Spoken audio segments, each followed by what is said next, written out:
അതിൽ നിസ്കാരത്തെ കുറിച്ച് ഞാൻ സൂചിപ്പിച്ചിട്ടുണ്ട്.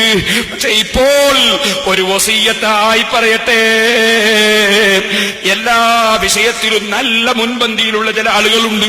ധർമ്മം ധാരാളം കൊടുക്കും, മുത്തലിമിക്ക് ഭക്ഷണം കൊടുക്കും, സാധുക്കൾക്ക് പിരിവെടുത്തു കൊടുക്കും, അതുപോലെ എല്ലാ സംഗതിയിലും മുൻപന്തിയിൽ ഉണ്ടാകും. അതുപോലെ മരിച്ച വീട്ടിൽ ഒത്താശയാക്കും, കല്യാണ വീട്ടിൽ ഒത്താശയാക്കും, ആലിമീങ്ങളെ ബഹുമാനിക്കും, തങ്ങന്മാരെ ബഹുമാനിക്കും, ഒക്കെ റെഡിയാണ്. പക്ഷേ നിസ്കാരത്തിന്റെ കാര്യത്തിൽ കളിയാണ്. സുബഹിക്കരിക്കാതെ കിടന്നുറങ്ങി കളിയും, ഇശായിക്കരിക്കാതെ കിടന്നുറങ്ങി കളിയും, ളുഹറും അസ്റും മഗ്രിബും ഇല്ലാതെ ജീവിച്ചു പോവും.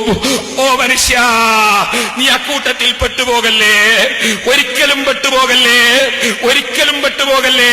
ഫഖലഫ മിൻ ബഅദിഹിം ഖൽഫുൻ അളാഉ സ്വലാത്ത വത്തബഉ ശഹവാതി ഫസൗഫ യൽഖൂന ഗയ്യാ.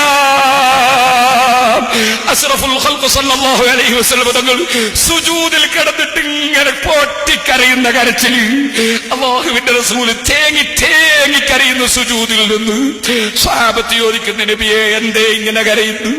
അല്ലാഹ് എനിക്കൊരു ആയത്തിറക്കിയിരിക്കുന്നു, ഫഖലഫ മിൻ ബഅദിഹിം ഖൽഫുൻ അളാഉ സ്വലാത്ത വത്തബഉ ശഹവാതി ഫസൗഫ യൽഖൂന ഗയ്യാ. നല്ല നല്ല ആളുകൾക്ക് ശേഷം ചില ആളുകൾ ലോകത്ത് വരുന്നു. അവർ നിസ്കാരം കളാക്കുന്നു, നിസ്കാരം പാഴാക്കുന്നു, തടീച്ചക്ക് വഴിപ്പെട്ട് ജീവിക്കുന്നു. അവർ വലിയ കഠിനമായ ശിക്ഷയുള്ള നരകത്തിൽ, കഠിനമായ ശിക്ഷയിൽ അവരാപതിക്കുന്നു. എത്ര സ്ഥലത്താ ഖുർആനിൽ പറഞ്ഞത്? അതുകൊണ്ട് അത്തരത്തിൽ നിസ്കാരം കളാക്കുന്നവരിലും നിസ്കാരം കൈയൊഴിക്കുന്നവരിലും പെട്ടുപോകരുതെന്ന് പ്രത്യേകം ഓർമ്മപ്പെടുത്തി.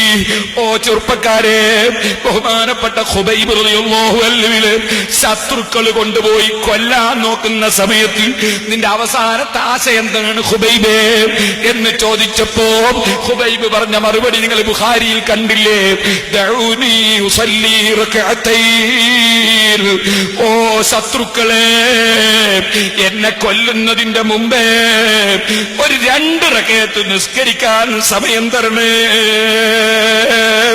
വളരെ പെട്ടെന്ന് 2 റകഅത്ത് നിസ്കരിച്ചതിന് ശേഷം ബഹുമാനപ്പെട്ടവർ പറഞ്ഞില്ലേ, ലൗലാ അന്തസബു അന്നമാ ബി ജസഉൽ ലസിത്തു. എനിക്ക് നിസ്കരിച്ചിട്ട് എന്റെ ആശ തീർന്നിട്ടില്ല. ശത്രുക്കളായ നിങ്ങൾ എന്നെ കൊല്ലാൻ നോക്കുമ്പോ 2 റകഅത്ത് നിസ്കരിക്കാൻ ഞാൻ സമയം ചോദിച്ചു വാങ്ങി. ഞാൻ വളരെ പെട്ടെന്ന് നിസ്കരിച്ചു. നിങ്ങൾ എന്നെ പറ്റി വിചാരിക്കും ഖുബൈബിന് മരിക്കാൻ പേടിയാണ്, അതുകൊണ്ട് നിസ്കരിച്ച് നേരം പോക്കാണ് നിങ്ങൾ വിചാരിക്കും. ഇല്ലെങ്കിൽ ഞാൻ നിസ്കരിച്ചിട്ട് എന്റെ യജമാനനായ റബ്ബിന് മരിക്കുന്നതിന് മുമ്പ് ഞാൻ അള്ളയായിട്ട് നടത്തുന്ന സംഭാഷണമല്ലേ നിസ്കാരം.